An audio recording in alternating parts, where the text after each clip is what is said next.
श्री सुब्रह्मण्य स्तोत्रम्। आदित्य विष्णु विघ्नेश रुद्र ब्रह्ममरुद्गणाः लोकपालः सर्वदेवः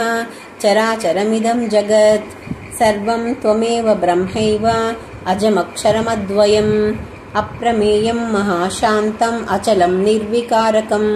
निरालम्बं निराभासं सत्तमात्रामगोचरम्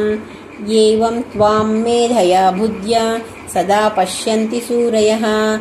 एवमज्ञानगाढान्धतमोपहतचेतसः न पश्यन्ति तथा मूढः सदा दुर्गतिहेतवे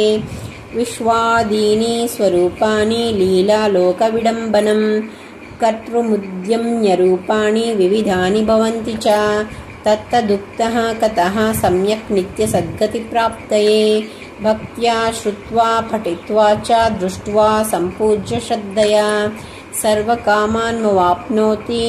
भवदाराधनात् खलु मम पूजामनुग्राह्य सुप्रसीद भवानघ चपलं मन्मथवशमर्यादमसूयकं वञ्चकं दुःखजनकं पापिष्टं पाहि मां प्रभो सुब्रह्मण्यस्तोत्रमिदं ये पठन्ति द्विजोत्तमाः ते सर्वे मुक्तिमायन्ति सुब्रह्मण्यप्रसादतः इति श्री सुब्रह्मण्यस्तोत्रम्।